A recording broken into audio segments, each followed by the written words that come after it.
Tell me about in your journey as an entrepreneur. It's not easy. I think everyone thinks you just wake up and you've got this great grand idea and everything just falls into place. What were some of the challenges you faced, in your journey that you're currently facing? The journey is continuous. What are some of the challenges you faced in your space?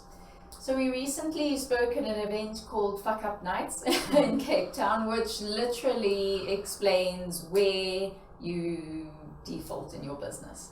And being a young entrepreneur, and who knows whether it's to your detriment or not, but starting a business at the age of 21, again, it's almost like you're a teenager in your years, and you think you know what you're doing, and boy oh boy do you learn some lessons. And if you don't learn quickly, I think there's quite a good few handful of entrepreneurs, Richard Branson, Elon Musk, they know all about failures.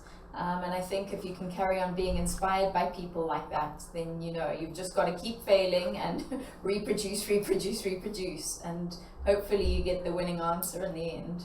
So I want to get a peek into your brain on this. So as an entrepreneur, when do you call it quits if it's not working? Or do you ever call it quits? What happens?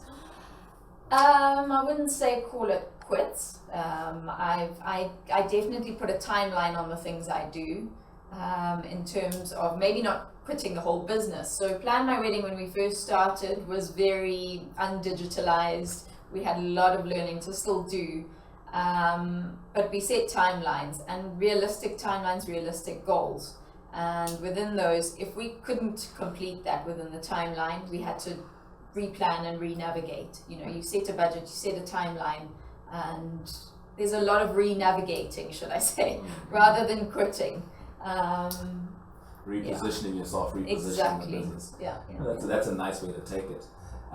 Your business has grown now, and you're at a point where you are attracting interest from different investors. And with my experience with lots of young entrepreneurs in Zimbabwe, the main thing that they say is we don't have access to capital. What do you think is the biggest barrier for young businesses to get capital, to reach access to capital? So I wouldn't say using the phrase we have no access to capital is the right word. I would say making sure that you're an investable business is the right word. So if you're saying that there's no capital out there, that's very, very wrong, and I would say very, myth more than anything, because there's definitely funding out there. But it's up to you to make your business investable. Make sure the first thing an investor is going to do is do a due diligence on your business. Make sure you've got a track record. Make sure you've got some, something on the go. And a lot of these seed startups don't have anything concrete. So we opened up an incubator space called EBU Hub, which is in Harare, Zimbabwe.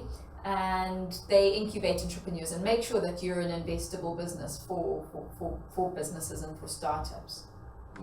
I love that, and that's really something that's very close to my heart, because I always hear the same story.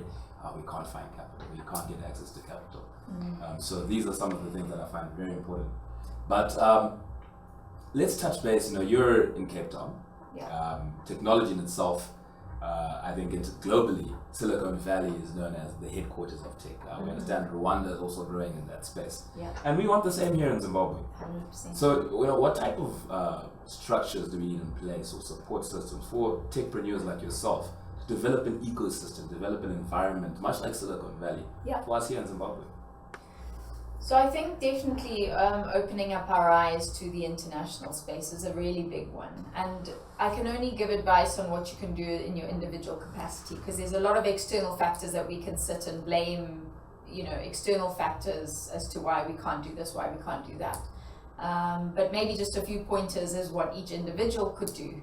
Is we all know Google, and it's a really big power tool at the moment. And so if you don't, you can literally, anything's at your fingertips. And I think that's just going off track a little bit, is what Plan My Wedding is trying to do, is put the fingertips, put Southern Africa at the fingertips of everybody planning their wedding. And the same goes with all our entrepreneurs. Get onto Google, look for investors, look for incubations. With COVID having hit us, it's been one of our biggest advantages, because it's made us realize just how global we can be.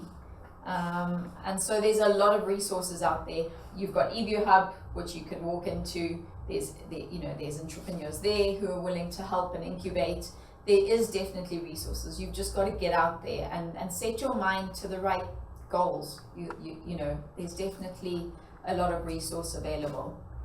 And then while I still have you here, this one just came across my mind, and I said, you know what, I need to get this out there.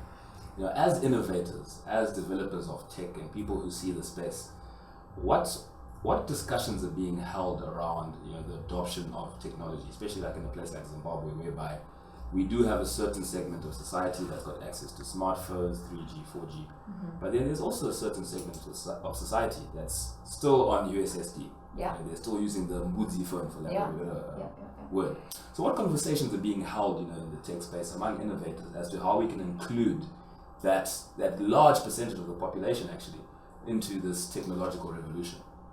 So I think there's been a lot of investigating into how we can get Africa online, and 95% hopefully of Africa online. So there is a lot of infrastructure that's being developed and being held, but I do think that that's quite a while away from being launched. And so I think it's very important that we take into consideration the different markets, because we're not going to get everybody onto a smartphone soon. And the way I sort of try and explain to, you know, a lot of our team are international. They have no idea of the Southern African market and how we use technology.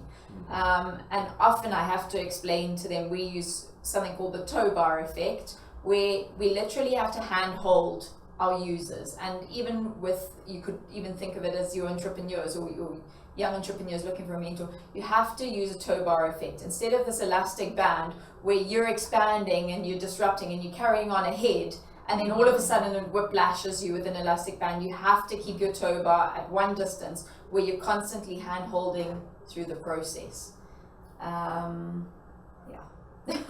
Chelsea, thank you for those insights into your unique industry, your unique position in the industry.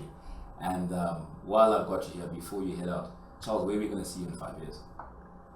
Global. Yeah. We're going global. We are already, and we're planning to disrupt the wedding industry in Southern Africa and take Southern Africa to the world. So you'll see us soon. And to that young, I would say, 15-year-old girl, 15-year-old guy listening to this right now, what would you have to say to them? They're starting their entrepreneurial journey. They're looking for their way in the world. What would you have to share to someone like that? I would say don't over inform yourself with information, because you'll scare yourself away from it. It's a lot of hard work. It is very rewarding if you put in the work. I wouldn't ever second guess my decision for going the entrepreneurial journey, especially in the informal sector. It's a huge part of who we are and a big contributor to the economy. So I wouldn't for 1 second guess yourself in becoming an entrepreneur. Become an entrepreneur and then deal with the aftermath. That sounds encouraging. Chelsea, thank you so much for being on the Young Money Show. My name is Taku David, and this has been the Young Money Show on ZFM. You can catch us every Wednesday at 7:15, where we're talking to young people like Chelsea that are honestly making a change in the way we see the world, the way we operate, and bringing solutions to Africa for Africans. Chelsea, thank you very much. Thanks, Taku. Hi everyone, my name is Chelsea Barsotz, Chief Visionary Officer of Plan My Wedding SA, and you're watching the Young Money Show.